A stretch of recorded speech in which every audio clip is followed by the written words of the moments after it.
Good evening. Thank you very much. I noticed today as I was in the hotel room getting ready that Colin Powell is also here today. We were going to coordinate our tours, and he was a little worried that I'd siphon off the crowds, but it looks like he did okay. I'm very happy to be here today, although I admit that when I am in libraries in Cambridge, I get exam flashbacks. I start breaking out into cold sweats. But this is, in fact, the first time that I've been to the Cambridge Public Library, which shows you the kind of life we lead over at the law school. We don't leave campus too much. A little bit about myself and the book, a little preface. As was said in the introduction, my father was a black African, and my mother was a white American.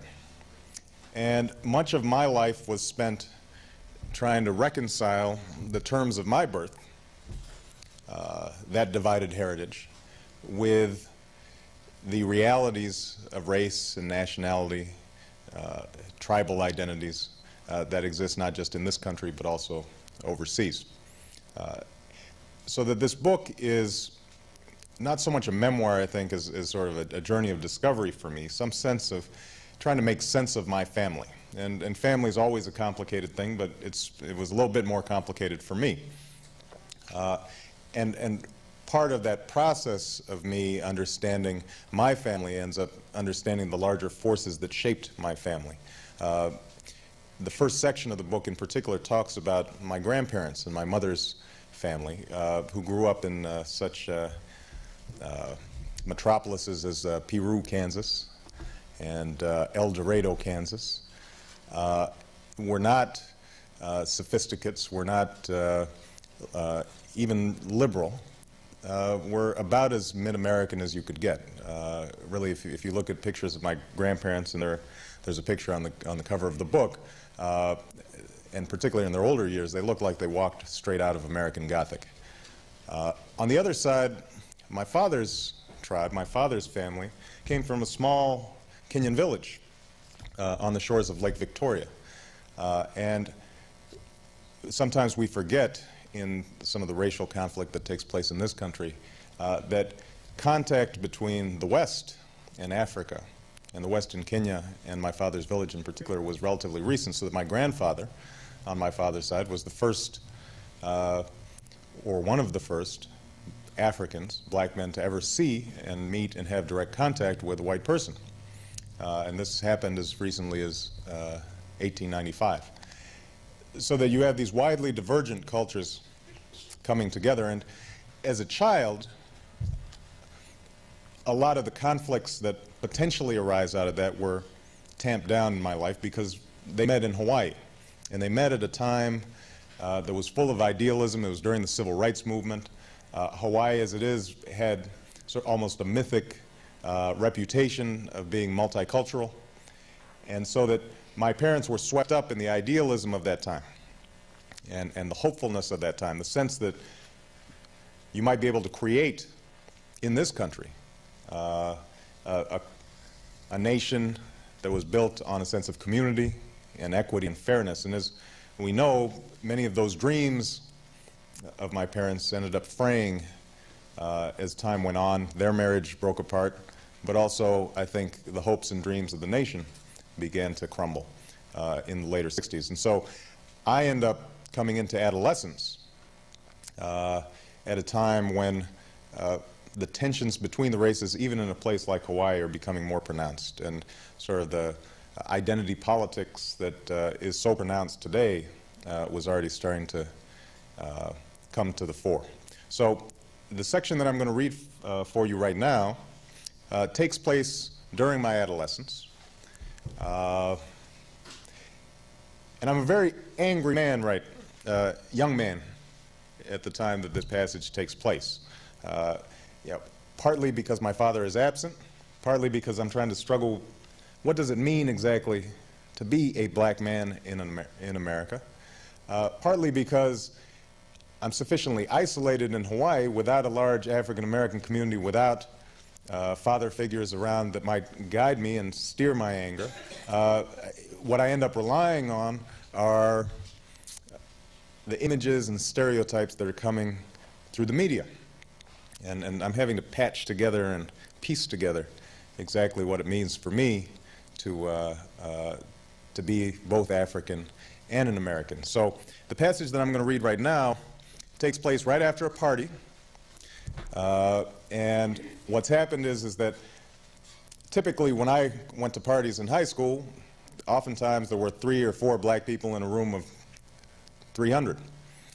So finally, a black friend of mine and myself decided to invite some white friends to a black party out in an army base, out in Schofield Barracks, one of the major army bases in Hawaii.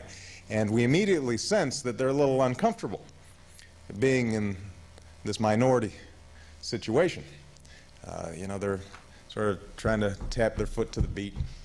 You know, they're being extraordinarily friendly. And after a while, they decide, after about half an hour, they say, well, Barack, let's get going. You know, we're feeling kind of tired, we're feeling this or that. And suddenly, this sense that what I have had to put up with every day of my life is something that they find so objectionable that they can't even put up with it for a day. And these are good friends of mine and folks who had stood by me for many years. Something is triggered in my head, and I suddenly start seeing, as I say in this passage, a new map of the world. A couple of other notes of explanation. As I work through this anger, this sense of betrayal, I've discovered that I'm feeling that same sense of betrayal from my family. It all starts coming together. And some of the characters in the book, there will be Gramps, in this passage rather. Gramps is my grandfather. Toot is my grandmother. That's short for Tutu, which in Hawaii means grandmother. At the time when I was born, she decided she was too young to be called Granny, or Grams, so we called her Toot. And the passage finally ends with me having a conversation with a close friend of my maternal grandfather, a close friend of Gramps, a black man from Kansas named Frank, actually at the time a fairly well-known poet named Frank Marshall Davis, who had moved to Hawaii and lived there.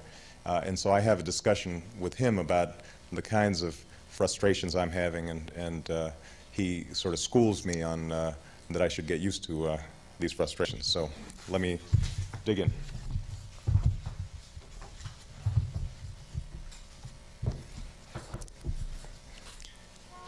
We started down the road towards town, and in the silence, my mind began to rework Ray's words that day with Kurt. All the discussions we'd had before that, the events of that night. And by the time I had dropped my friends off, I had begun to see a new map of the world, one that was frightening in its simplicity, suffocating in its implications. We were always playing on the white man's court, Ray had told me, by the white man's rules. If the principal, or the coach, or a teacher, or Kurt wanted to spit in your face, he could, because he had power and you did not. If he decided not to, if he treated you like a man or came to your defense, it was because he knew that the words you spoke, the clothes you wore, the books that you read, your ambitions and desires were already his. Whatever he decided to do, it was his decision to make, not yours, and because of that fundamental power he held over you, because it preceded and would outlast his individual motives and inclinations, any distinction between good and bad whites held negligible meaning. In fact, you couldn't even be sure that everything you had assumed to be an expression of your black unfettered self, the humor, the song, the behind-the-back pass, had been freely chosen by you. At best, these things were a refuge. At worst, a trap. Following this maddening logic, the only thing you could choose as your own was withdrawal into a smaller and smaller coil of rage, until being black meant only the knowledge of your own powerlessness and your own defeat. And the final irony, should you refuse this defeat and lash out at your captors, they would have a name for that too, a name that could cage you just as good, like paranoid, or militant, or violent, or nigger.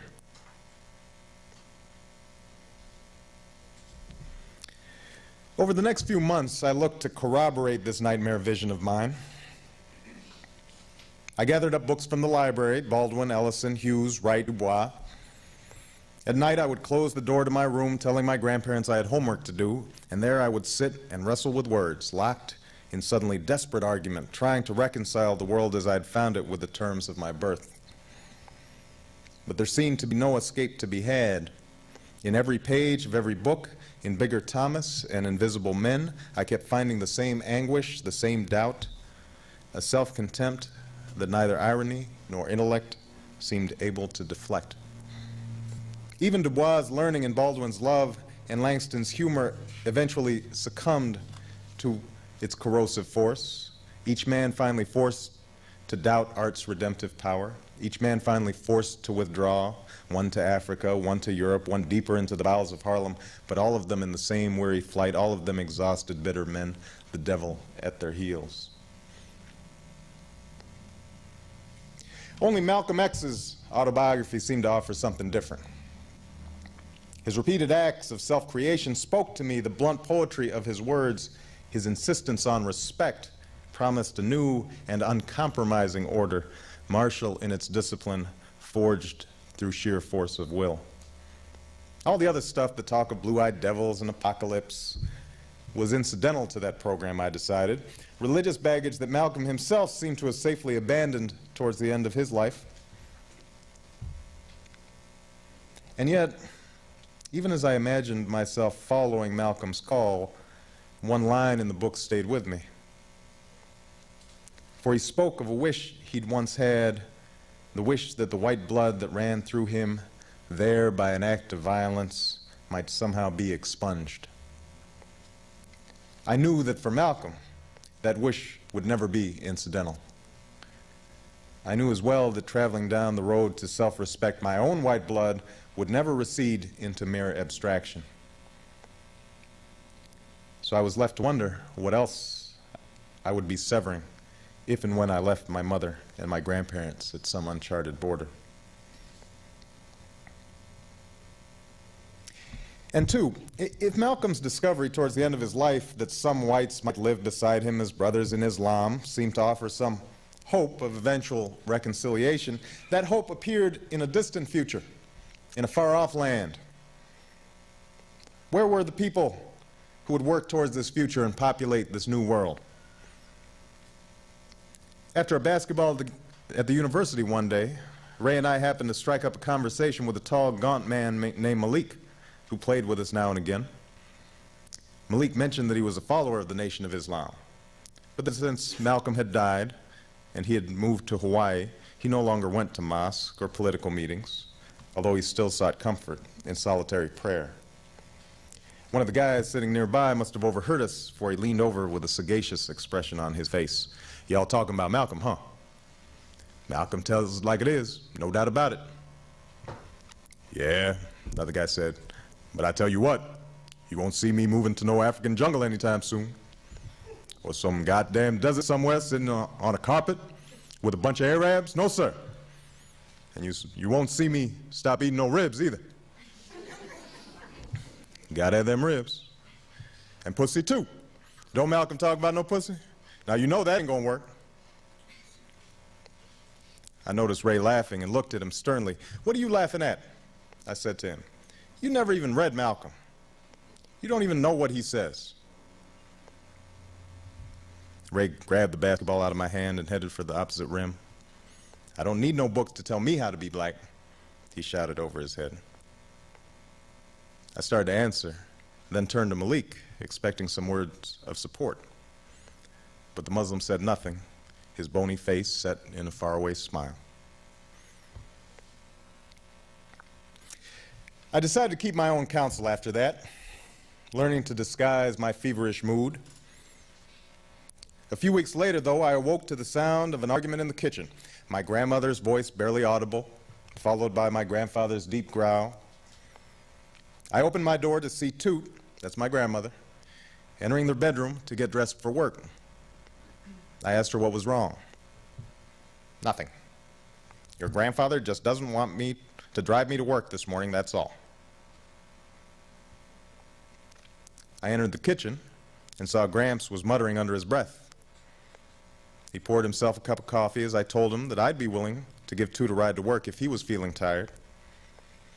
This was a bold offer, for I did not like to wake up early. He scowled at my suggestion. "That's not the point. She just wants to make me feel bad." "I'm sure that's not it, Gramps." "Of course it is." He sipped from his coffee. "She's been catching the bus ever since she started at the bank. She said it was more convenient. And now, just because she gets pestered a little, she wants to change everything." Toot's diminutive figure hovered in the hall, peering at us from behind her bifocals. "That's not true, Stanley." I took Toot into the other room and asked her what had happened.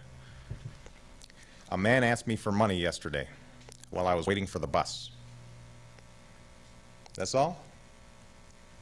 Toot's lips pursed with irritation. "He was very aggressive, Barry. Very aggressive. I gave him $1 and he kept asking. If the bus hadn't come, why, I think he might have hit me over the head." Gramps was rinsing his cup when I returned to the kitchen. His back was turned to me. "Listen," I said, "Gramps, why don't you just let me give her a ride after all? She seems pretty upset." "By a panhandler?" "Yeah, I know, but it's probably a little scary for her seeing some man block her way. It's really no big deal." He turned around and I saw now that he was shaking. "It is a big deal. It's a big deal to me. She's been bothered by men before. You know why she's so scared this time? I'll tell you why. Before you came in, she told me the fellow was black." He whispered the word. "That's the real reason why she's bothered. And I just don't think that's right."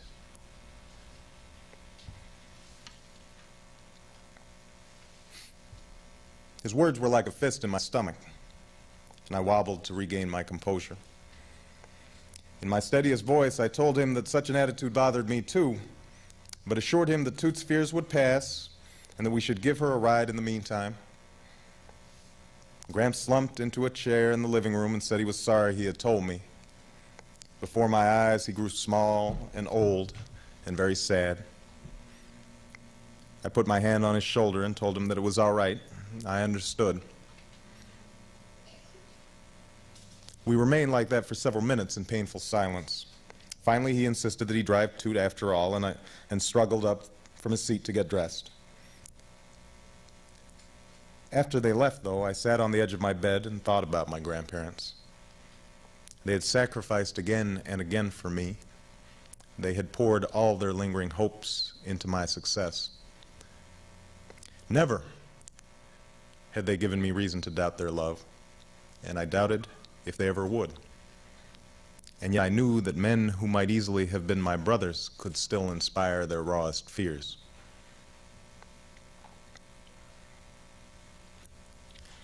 That night, I drove into Waikiki, past the bright-lit hotels and down towards the Alawai Canal.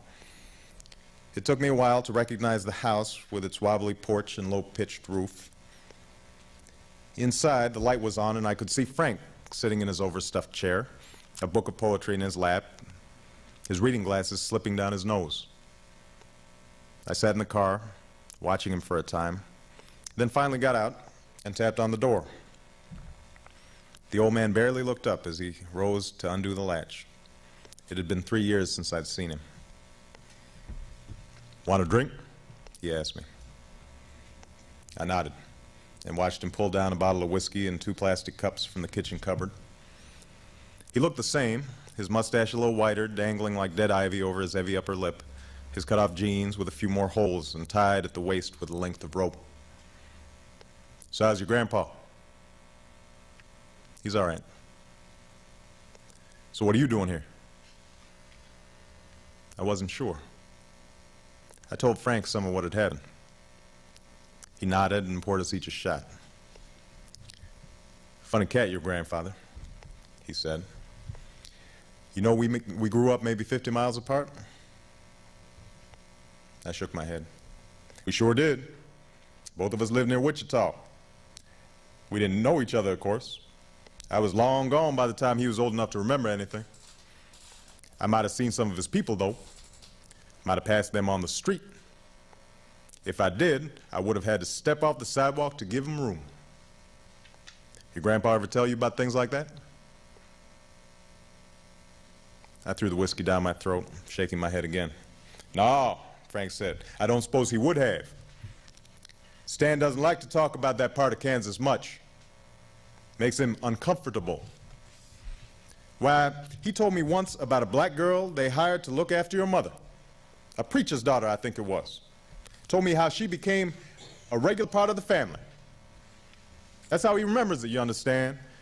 This girl coming in to look after somebody else's children, her mother coming in to do somebody else's laundry, a regular part of the family. I reached for the bottle, this time pouring my own. Frank wasn't watching me now. His eyes were closed, his head leaning against the back of his chair, his big wrinkled face like a carving of stone. You can't blame your grandfather for what he is, Frank said. He's basically a good man. But he doesn't know me any more than he knew that girl that looked after your mother. He can't know me, not the way I know him. Maybe some of these Hawaiians can, or the Indians on the reservation. They've seen their fathers humiliated, their mothers desecrated. But your grandfather will never know what that feels like. That's why he can come over here and drink my whiskey and fall asleep in that chair you're sitting in right now. Sleep like a baby.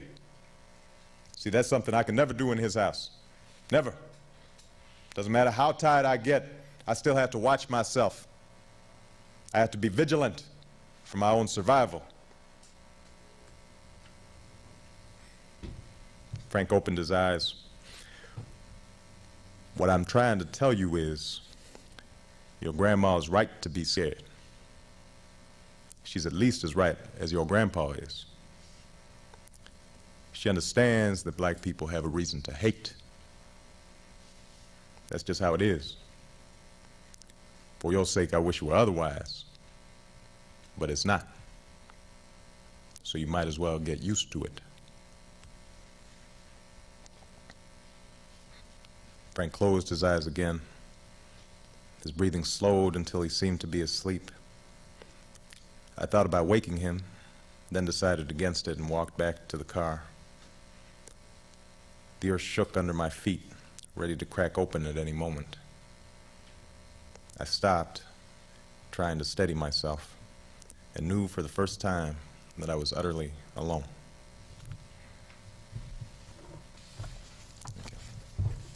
Thank you.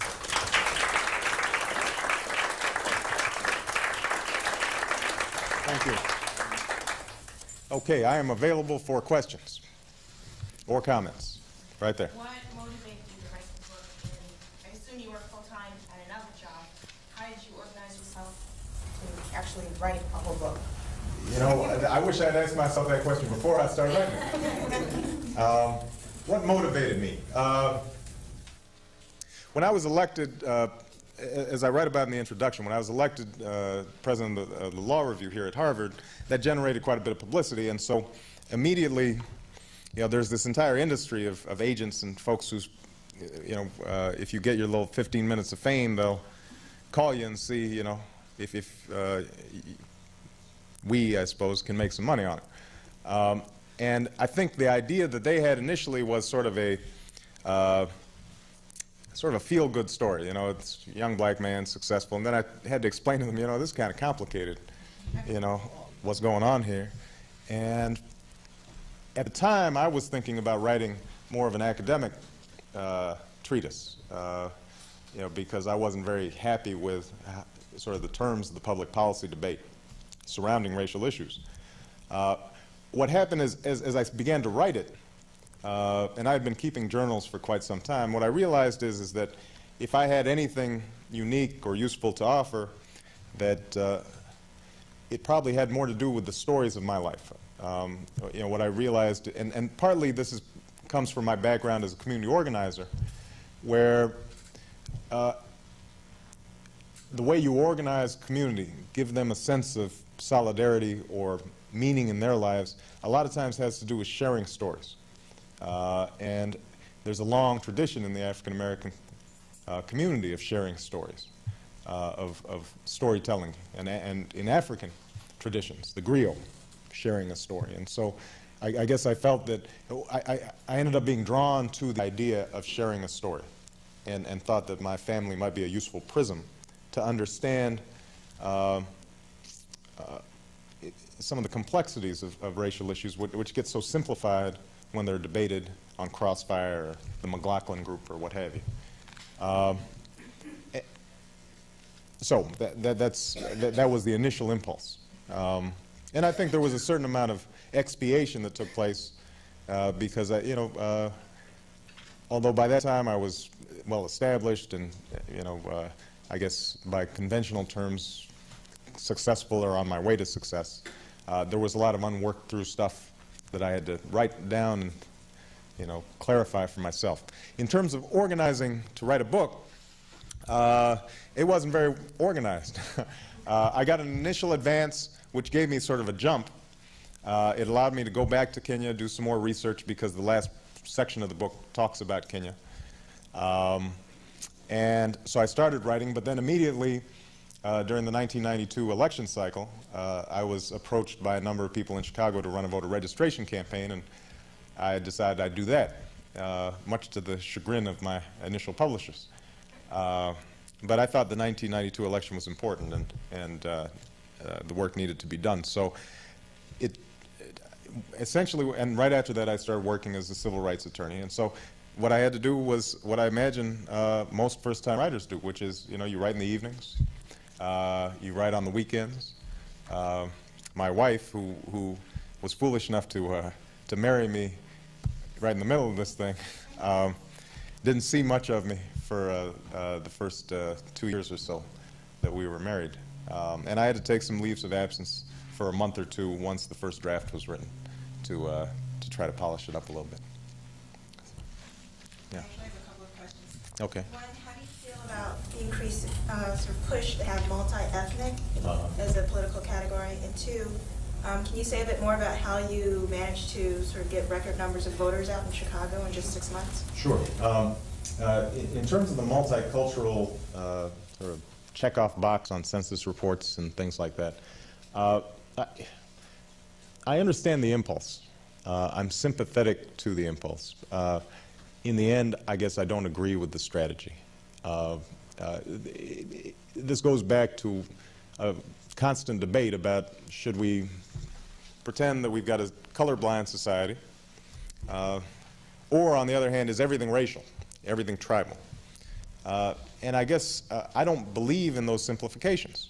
I think Dr. King described it as the need for us to move from a either-or mentality to a but-and mentality. And I think the truth of it is that we share a great deal in common amongst the tribes. We have to continually work towards and affirm that commonality. But we have very different historical circumstances. And that, I think William Faulkner said, the past is never dead and buried. It's not even past. Well, that's certainly true when it comes to racial issues.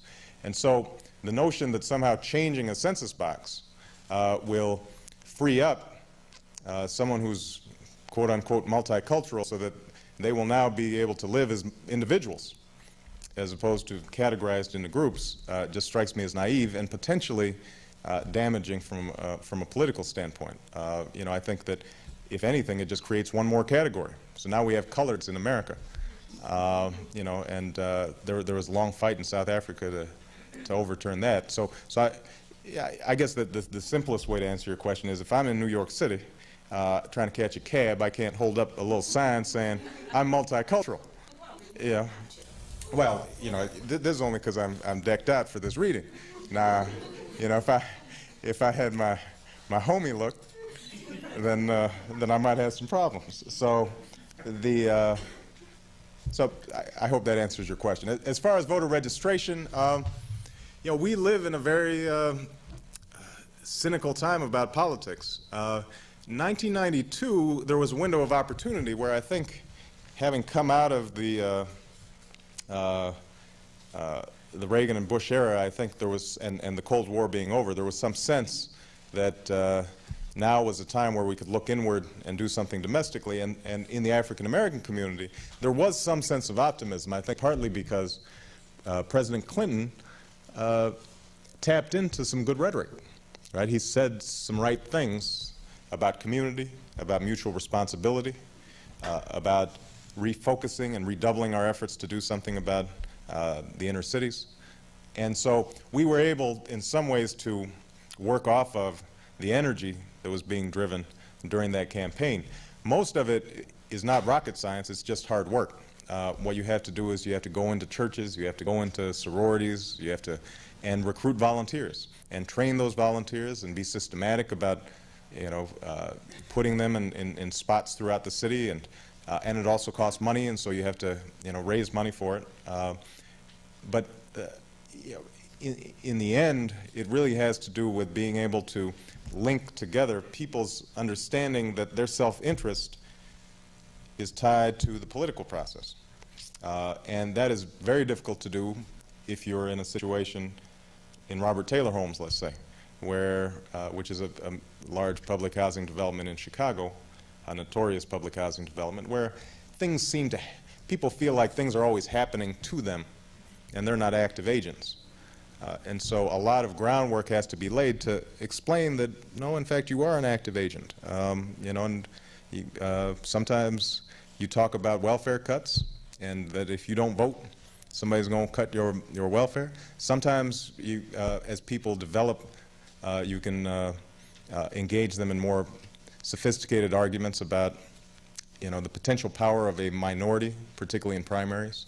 But it's difficult work. There's no easy magic solution to it. Do you mind? I'll give these two folks a chance, and then I'll come back to you. Go ahead. Could you share a little more, maybe if it actually continued, about your feelings of isolation as they were generated by the reality of the fact that you are biracial and are bicultural, I suppose, even though over time you might feel more one than the other. Right. Just, I would think that would be a lingering feeling regardless. Yeah, you know, I think that sense of what I discovered, and I try to write about this in the book, is that I guess that the solution for me to that sense of isolation was to throw myself into a community, to basically decide, and it wasn't articulated in my mind at the time, but in retrospect I can see what I was doing. I ended up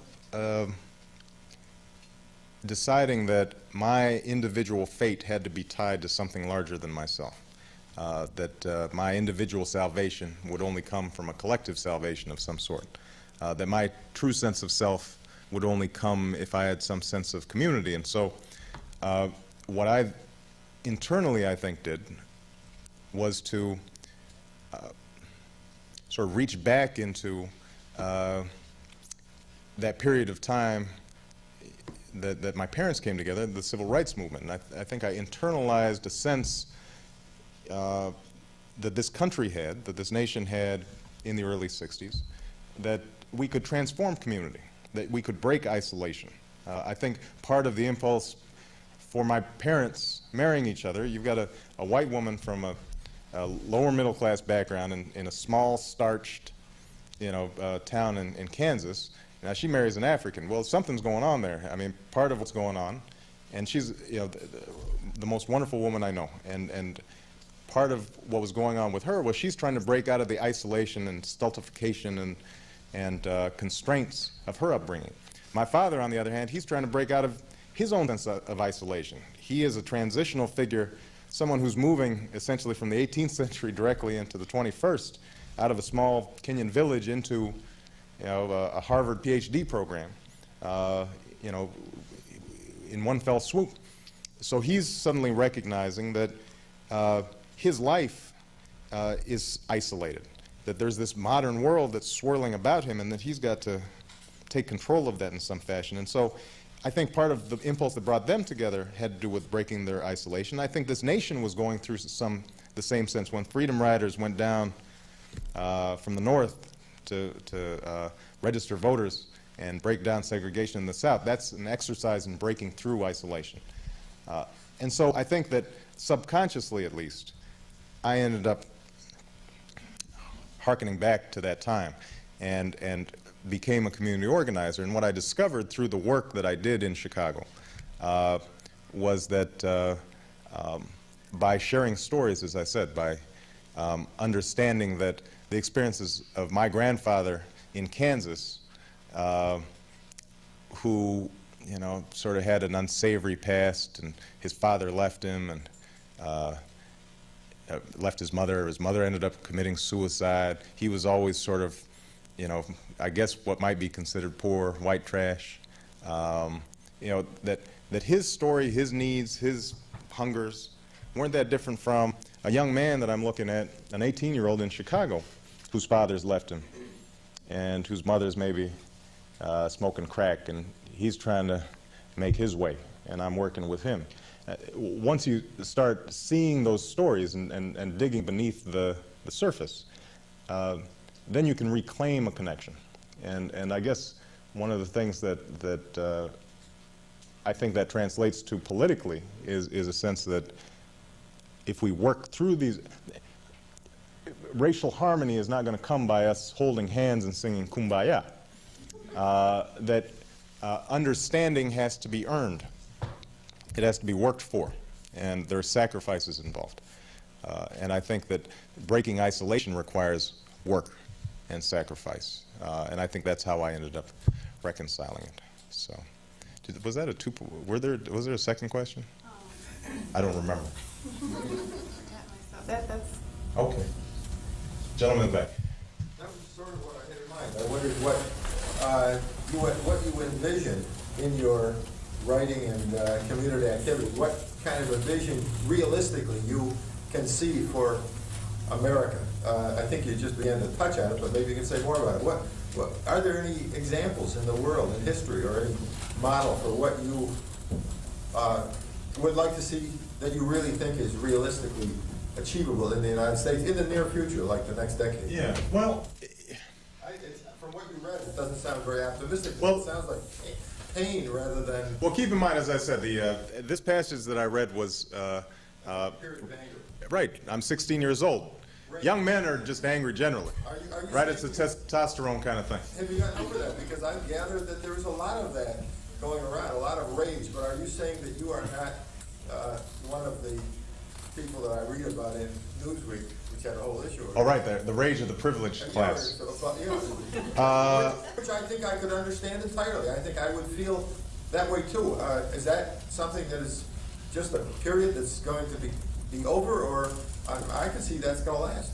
You know, I end the book on an optimistic note.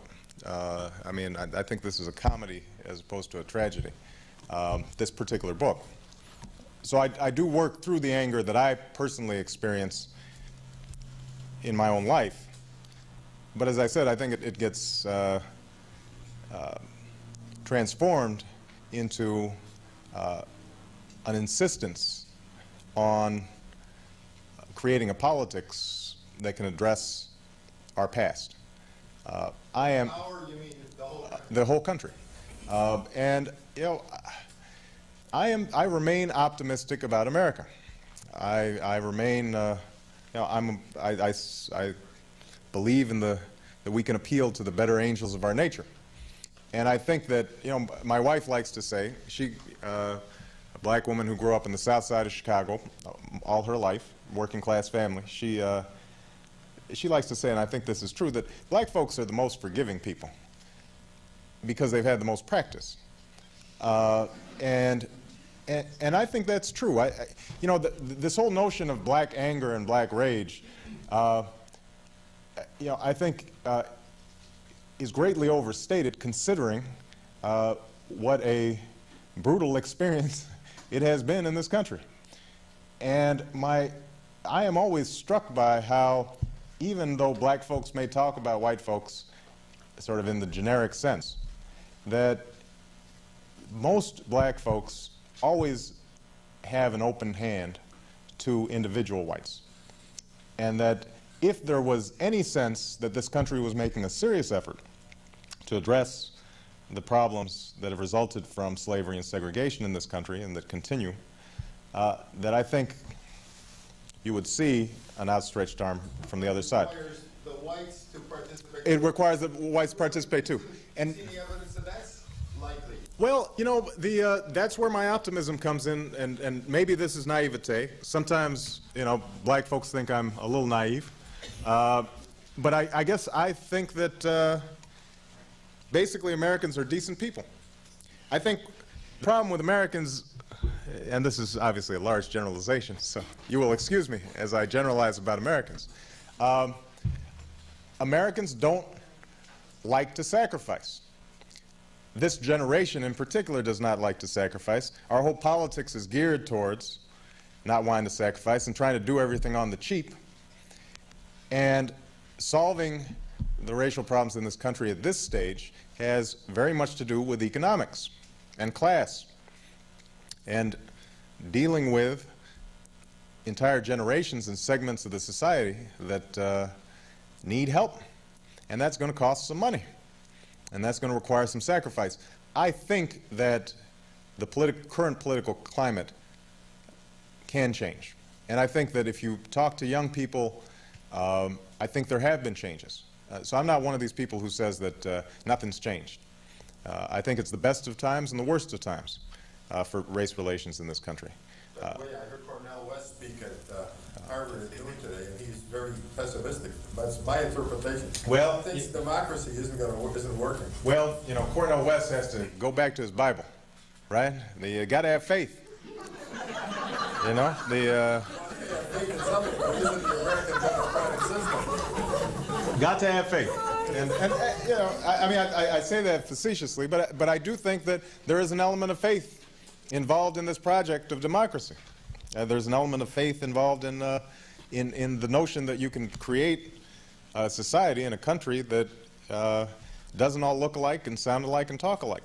It's a profound experiment, and it's not over with. But I continue to see openings there, and the question is whether we have the will and the resolve to take advantage of those openings.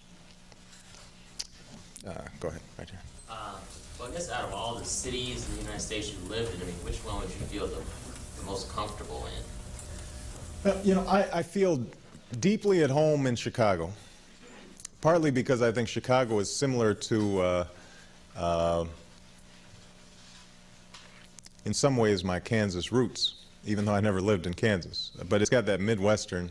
Yeah, but I'm reminded of my wedding, where my grandmother, Toot, who I just read this passage, she's about 4'11", little white lady from Kansas, and she came down to the South Side where we were getting married, and she came to my mother-in-law's house, and you know, this is a woman who was a banker, right? So she's a little white Kansas banker lady, and she's walking in the middle of the South Side of Chicago, and you know, she's probably feeling a little tense about it, and she walks in and she sees sort of the spread that my mother-in-law's put out, and immediately her eyes light up, right? Because there's macaroni and cheese, and you know, coleslaw, and succotash, and other things that I don't eat, Jello molds, you know, and it seems funny, but there was an immediate connection there, and I think it has to do with some sense. And my mother-in-law reminds me very much of my grandmother in terms of some basic sensibilities, a certain stoicism, an unwillingness to complain and gripe all the time about things just to get on with it. So I feel comfortable in Chicago for that reason. Chicago is a highly segregated city, and that creates discomfort. Not so much for me, because since I work in a wide circle, you know, I can move in a lot of different neighborhoods, but it lacks the cosmopolitan feel of, say, New York. And I confess that when I go on a vacation and, you know, take a weekend in New York, and I'm just walking down the street and I'm hearing, Pakistani over here, and I hear, Creole over here, that makes me feel sort of that I'm part of this wider world. And us folks in the Midwest, we're landlocked, so we sometimes kind of forget that. But why don't I take one more question? Go ahead. Yeah, I had actually two unrelated questions. Okay, let's see if I can. Your choice, whichever. All right.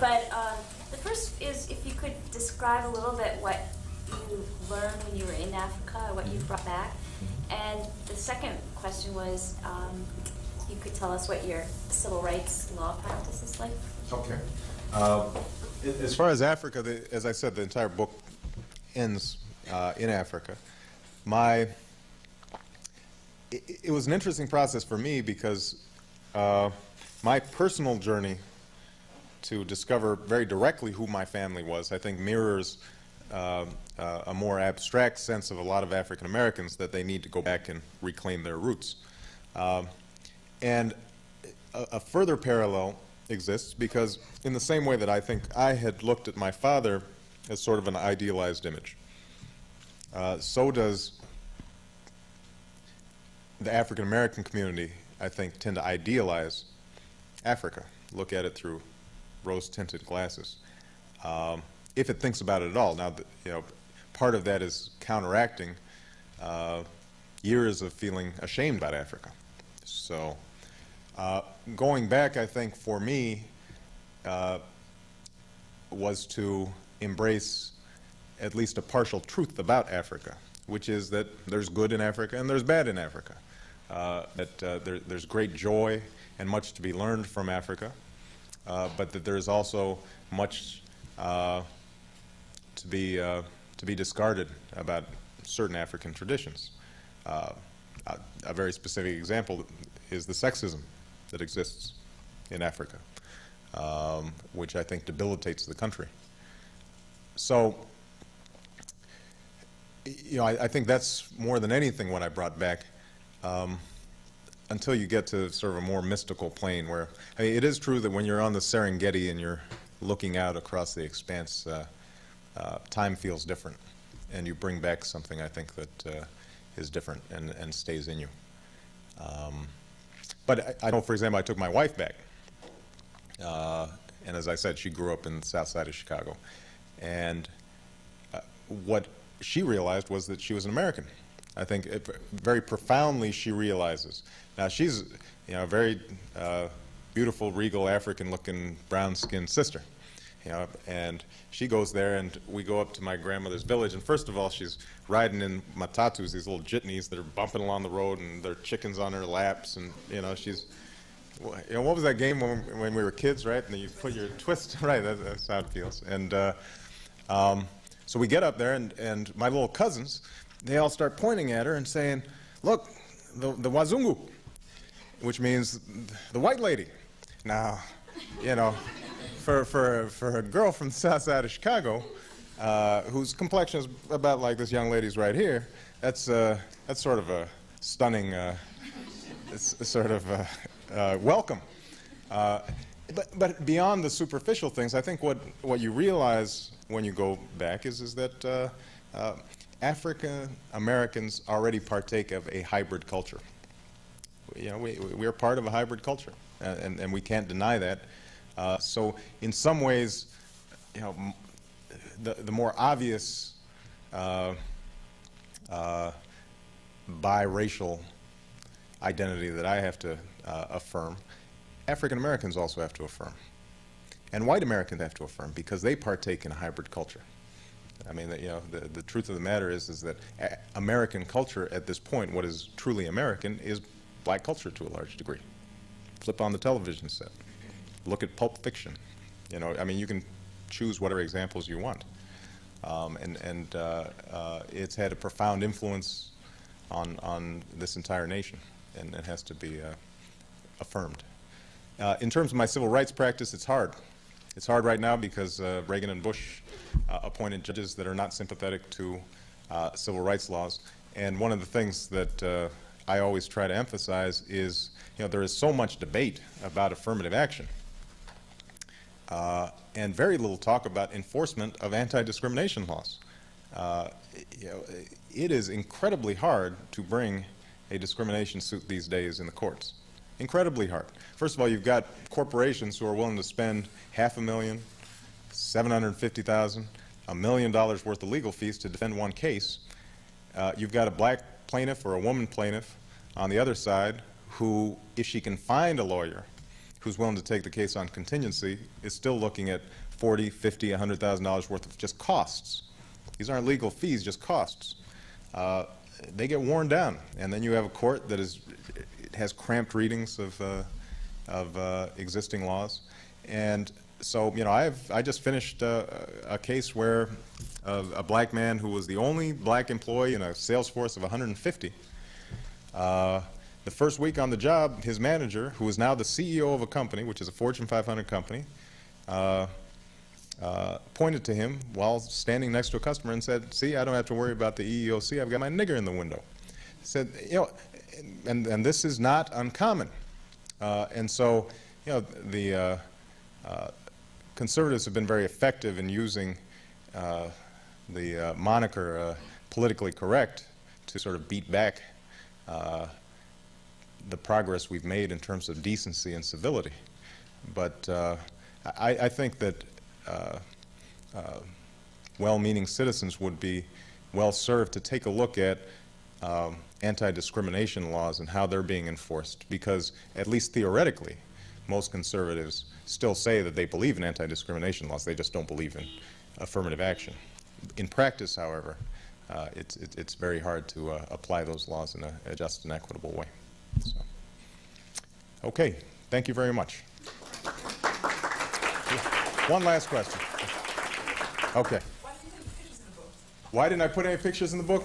You know, I guess I don't know, there was a part of me that thought, you know, pictures are like for, you know, Frank Sinatra writes his autobiography, you know, then people want to see him dancing with Mia Farrow or something.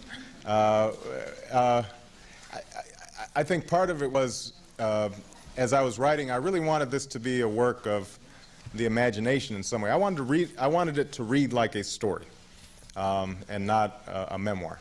But now the pictures on the front are relatives. So the two white folks here are my grandfather and my grandmother, and the Africans are my grandmother on my father's side and my father sitting in her lap. Okay, thank you very much.